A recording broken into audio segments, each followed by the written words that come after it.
Satnam, welcome so much to this channel. In this video today, I would like to address the most requested tutorial for Kundalini Yoga practitioners and especially new students coming in is the technique and the practice of breath of fire. So breath of fire is unique to Kundalini Yoga. It is not Kapalabhati breath.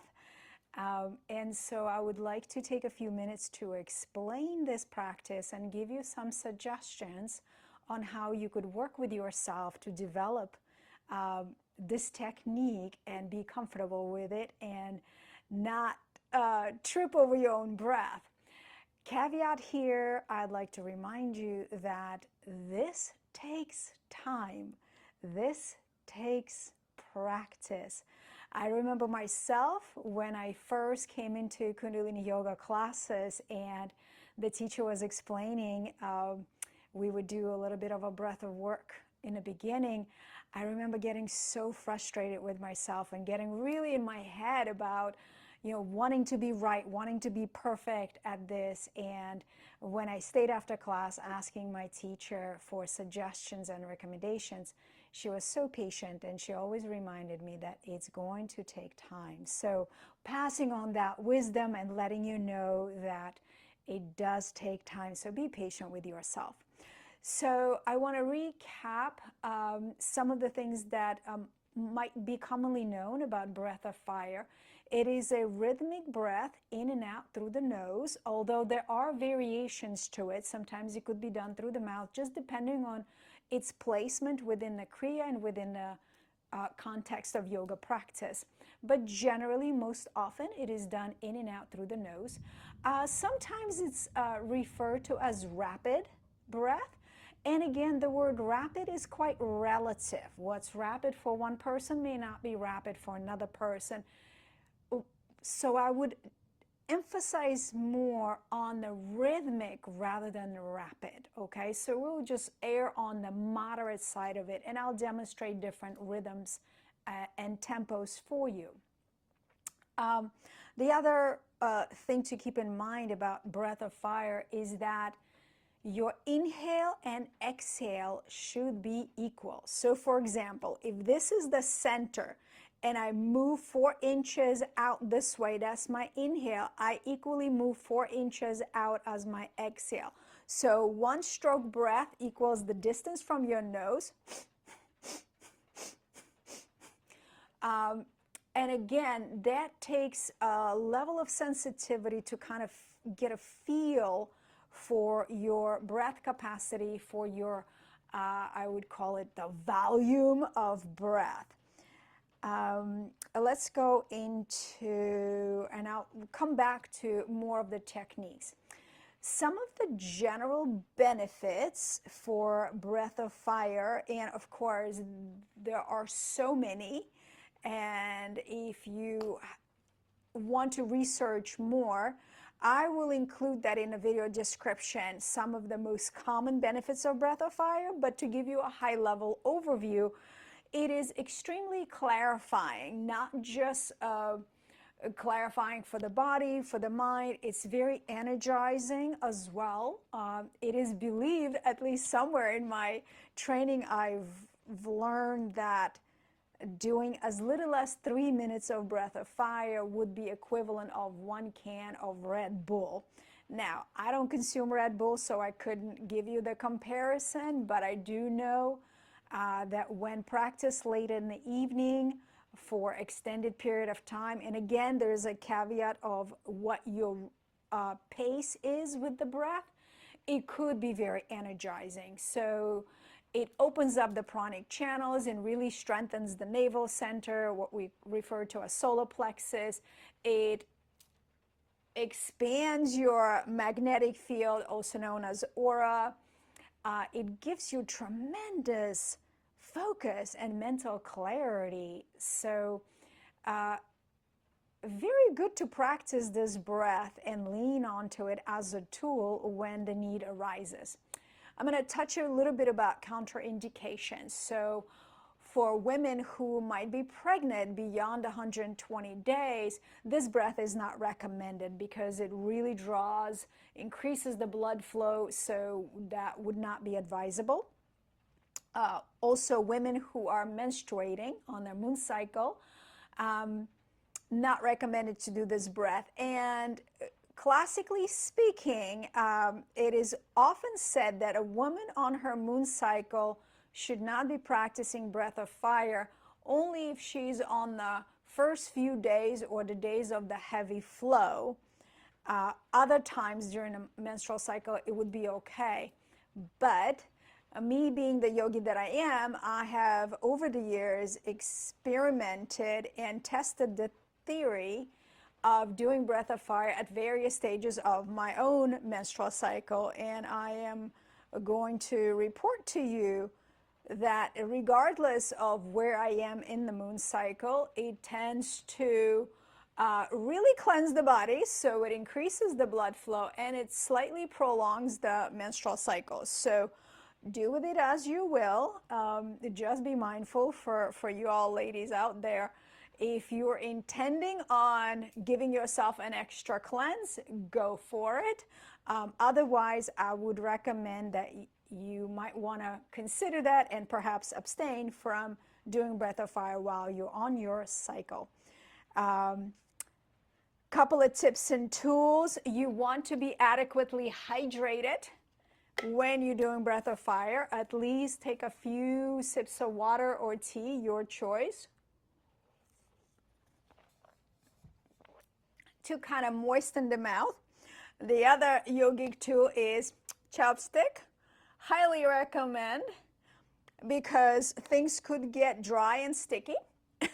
So a little bit of a side note here. What else do I need to mention before we begin? One of the most important things that I find very helpful about breath of fire is if you have had a cold or something respiratory, some kind of congestion, it really helps. Even though it's difficult, as you might be congested around your sinus cavities, it is really good at extracting and pulling up that congestion, that phlegm from the layers of the lungs. So highly recommend to do it when you're feeling a little under the weather, a little congested. It helps really clear that up for you. Okay, so how do we begin to teach breath of fire to new students? Is generally imagine a panting dog. And we've all seen, maybe if we have dogs, or you witness dogs, or you watched a movie like Beethoven, or you've seen any movie where there's dogs exerted or exercised or ran and the dog's panting, kind of like that, right? So what we ask initially is to place your hand on the belly. So you're not pushing in, so just gently place your hand on the belly and begin to pant like a dog. So you stick your tongue out, and this is where I invite you to kind of get over yourself. Look at me, I'm doing it in front of the camera. Who knows who'll be watching it, but it's medicine, so who cares? Stick the tongue out and begin panting like a dog.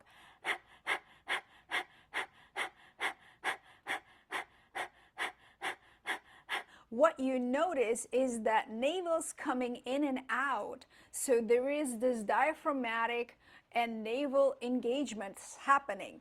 And if you pay close attention, you will notice that on the inhale, the belly expands like a balloon.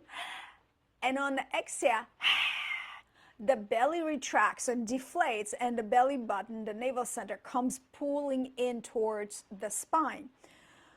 This is very important in practicing breath of fire, because if the breath becomes opposite, we call it paradoxical breathing, is when you're inhaling and you're sucking the belly in, and you're exhaling and you're relaxing the belly out. That's the opposite, which could potentially lead to feeling lightheaded or dizziness. So you want to, that's why we place the hand here and we begin to pant like a dog, and we try to notice, where is this movement happening? Is it matching to what it should be?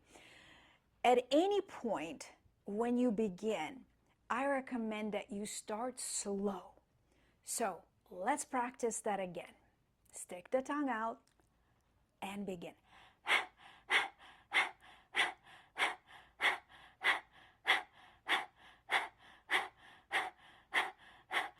Continue and notice the movement, making sure that it's flowing correctly. Inhaling out, exhaling in.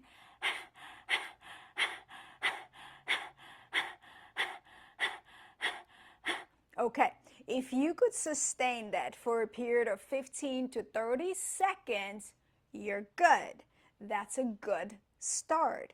Now we could try to move into breathing the same way, having the same movement, but in and out through the nose. So to step into it, we still start with the open mouth and a tongue out, and then just close the mouth and do it through the nose. Good. So this is an easy transition. I want to encourage you to really create a visualization for yourself, so your inhale and exhale remain equal, right?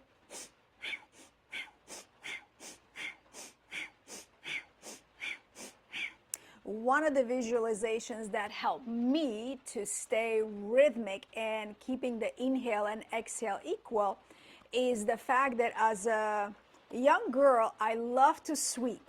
I still do. And one of the things that we sweep, kind of like in one direction, but we get towards the end, we want to kind of just brush off the little particles that you can't really get into the dustpan. And the sweeping motion is kind of like equal to each side. And so when I practice the breath of fire, I imagine that the broom is going equally from the center, from where I was holding it, in and out to each of the sides. So that's visualization that helped me. You might create something that would support you. Okay, so we're going to do it one more time, and then I'll teach you a different technique.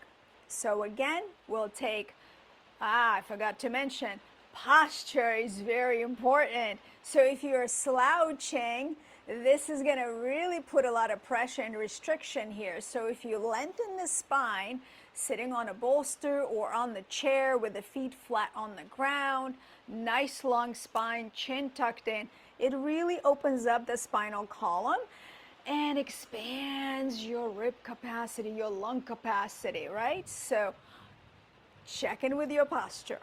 Okay, so now we begin again. We'll start with panting like a dog with an open mouth and tongue out, and then we'll close and continue in the same rhythm. If it helps you to hold your hand on the belly, gently place it. Don't push it in. Don't try to move with the hand. Let your instinct naturally come through here. Now here we go.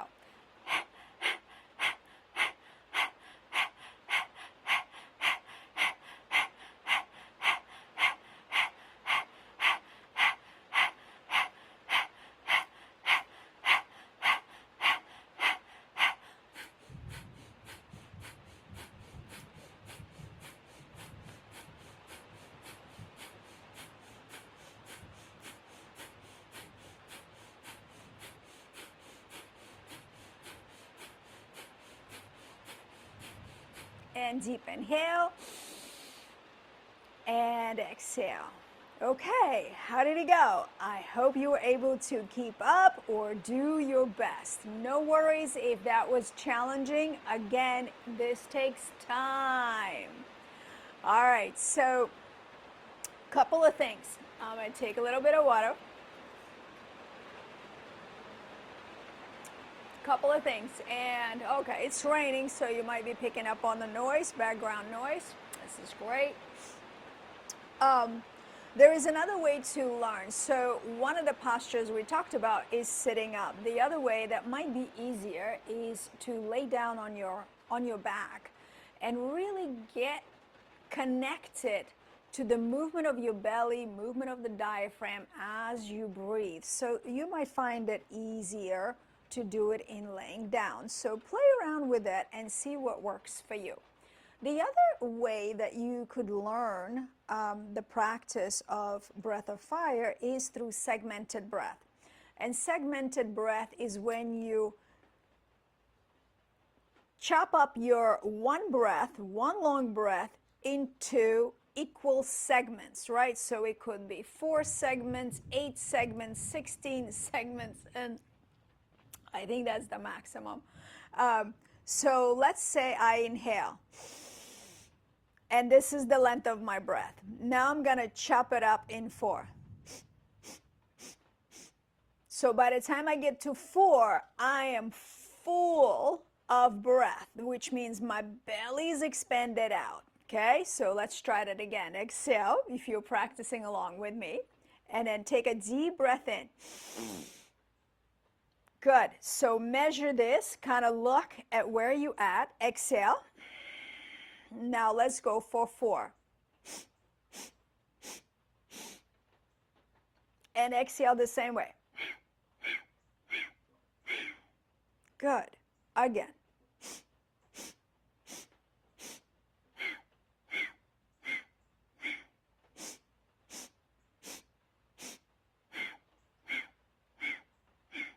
You might notice that you're doing the same thing. As you're inhaling, the belly expands out. As you exhale, the belly deflates.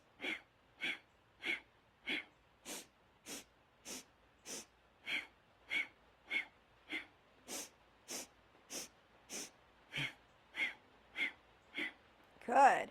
Practice this a few more rounds to get a really good feel for it. Okay? Now we're going to cut the segments into 2.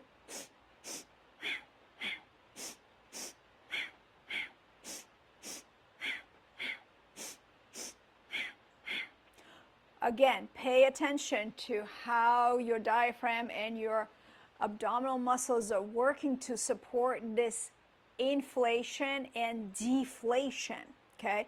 This really takes practice, especially if you don't have this pre-existing connection with your pelvic diaphragm, your diaphragmatic system here, or, you're new to breath work. So give yourself some hugs, some grace, some compassion, and be patient with yourself. So let's pick up again with 2 breaths. Segmented breath in and segmented breath out. And begin.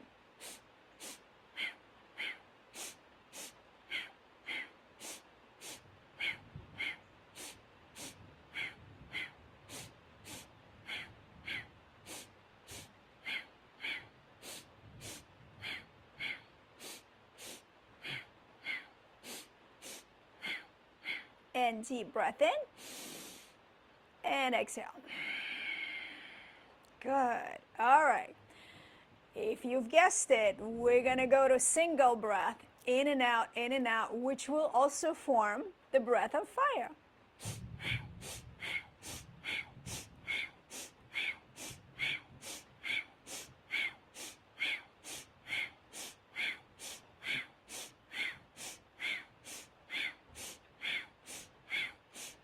Inhale,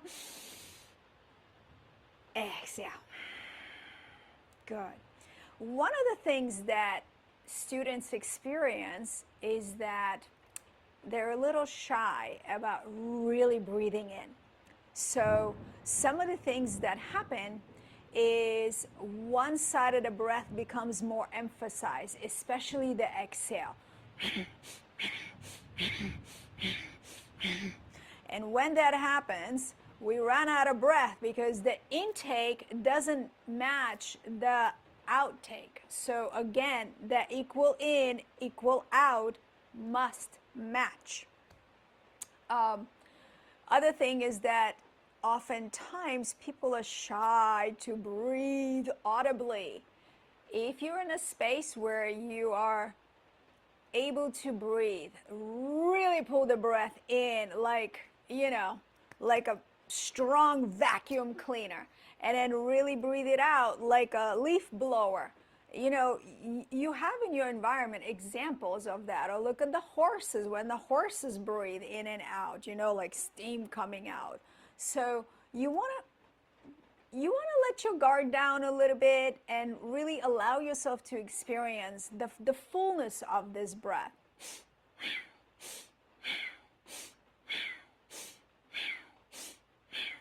You have your two nostrils. Practice flaring them out and exhaling so they're almost like they're pulling in. Don't be shy. It's your breath. It's your birthright. Without breath, you wouldn't be here. So kind of let go of any, whatever it is that holds you back, okay? So now we're going to come back to single segmented breath, and it will mimic the breath of fire. We're going to focus now on the various tempo. I'm going to go with very slow and steady, and then moderate, and then the fast one, which I call like flutter. So hearty and stable is, imagine a really large dog. I love Beethoven, so let's say Saint Bernard.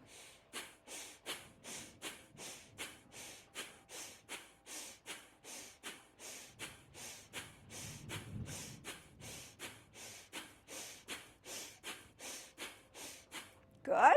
Okay, so you notice that it was massive amount of breath in, massive amount of breath out, relatively steady rhythm, intense, okay? Now we're going to go to a moderate. So what's a medium-sized dog? I don't know. Think of, German Shepherd, for example. So this will be a little bit faster and less depth, less volume on the breath. So like this.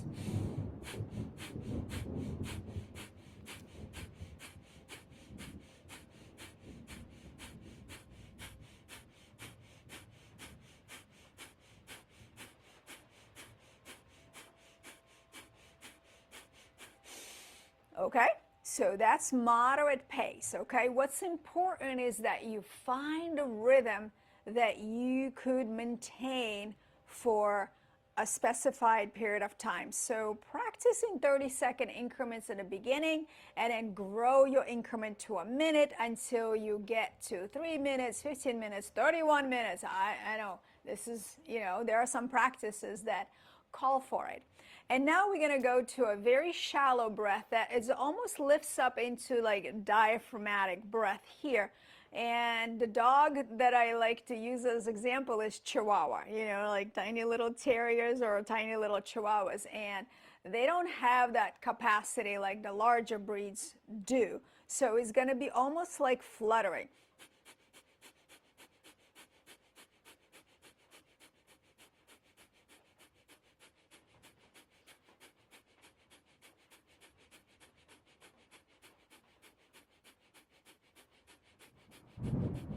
Okay, so I wanted to paint the picture for you that you could have hearty and stable and a little bit more voluminous breath of fire, and then you have the moderate one, a little more intensity, and then you have the light butterfly wings, little flutter-like breath of fire. So you want to play with what's comfortable for you, and in my experience, it has been easier to start with a slow and steady.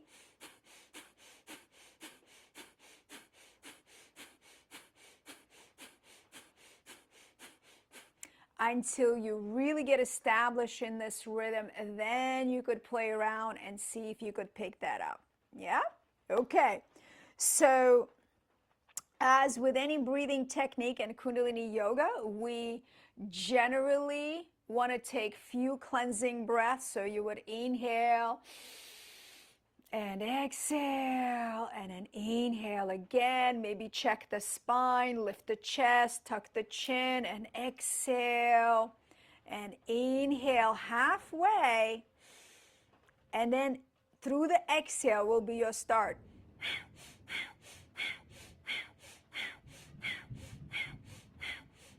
And to end, you will again inhale deeply.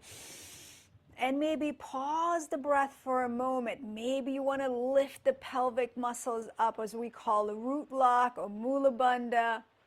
Moving the energy up, allowing it to disperse through the pranic channels, and then exhale, relax.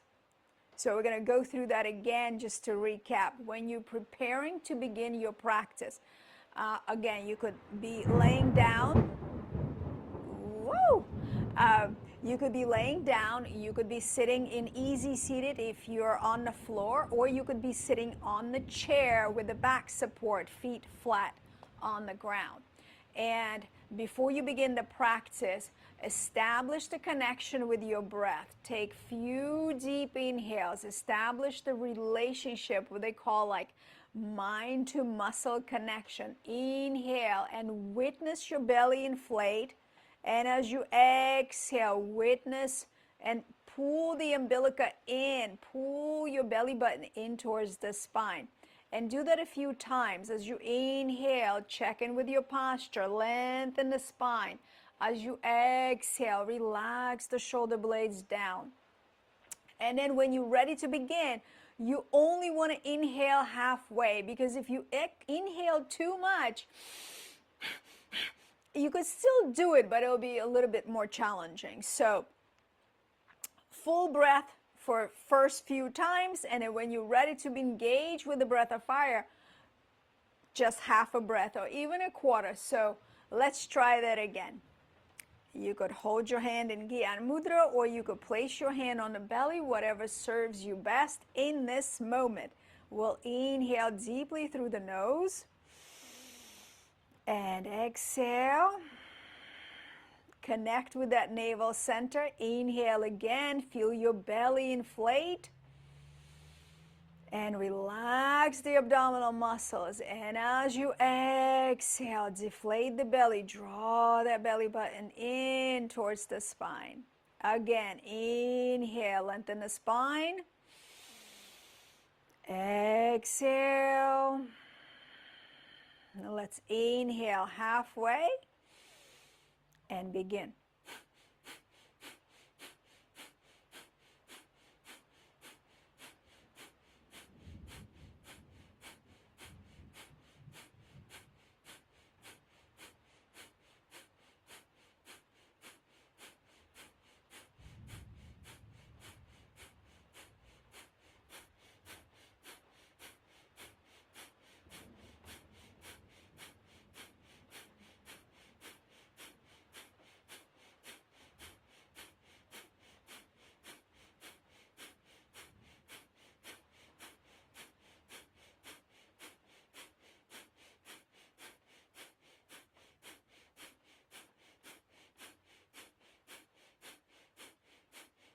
And deeply inhale. Suspend the breath for a moment. Draw the root lock, contracting gently, rectum, sex organ. Pull the belly button in towards the spine. Close your eyes. Draw the energy into the brow point. And slowly exhale. Notice your next inhale. And this is a great opportunity to kind of assess your energy in the body, the flow of prana within you. You could assess your mental state, the level of clarity. And again, start this practice gradually, build up gradually. One of the things that I often recommend to my students when they're beginning or new to Kundalini Yoga is to practice this when you're, say, driving and you come to a red light. This is kind of like universe is giving you a pause. So when you're at a red light, this is your opportunity to check in with your breath and maybe practice a few seconds of breath of fire. The caveat to that is, do not drive and practice breath of fire if you're new to it. Wait for the red light and then explore. The other reason I use red lights as a mindful moment is to generally just check in with your breath. Are you a shallow breather? Does it mean that your breath doesn't get past this area, which could sometimes keep you in a state of anxiousness or scatteredness or stress? So if you are at a red light, check in with your breath and see if you could pull that breath in below the chest, into the belly. With practice, you'll be able to pull it in even further to what we call the pelvic diaphragm, to the bottom of the belly. So red lights are our friends. Sometimes we get frustrated. Oh my God, another red light, you're slowing down. But in this life right now, with everything moving at an exponentially fast pace, red lights are welcome. Pause is welcome. And so is breath of fire. Again, watch this video as many times as you need to really benefit from this beautiful technique that gives us energy, that really oxygenates our blood, purifies our system, gives us clarity, focus, energy.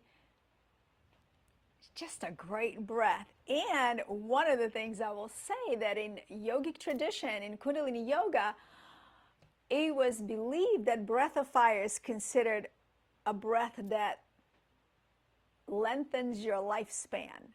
So as you build up your practice to 3 minutes of breath of fire, it would be considered one breath, one single breath. And that's how the rishis and the yogis and the sages meditated, slowing down their breath or practicing breath of fire to prolong their life. So do with it what you will. Come back and practice as you need to. I will add another video with different practices of breath of fire to help you along. So stay tuned and I will see you soon. Sat Nam.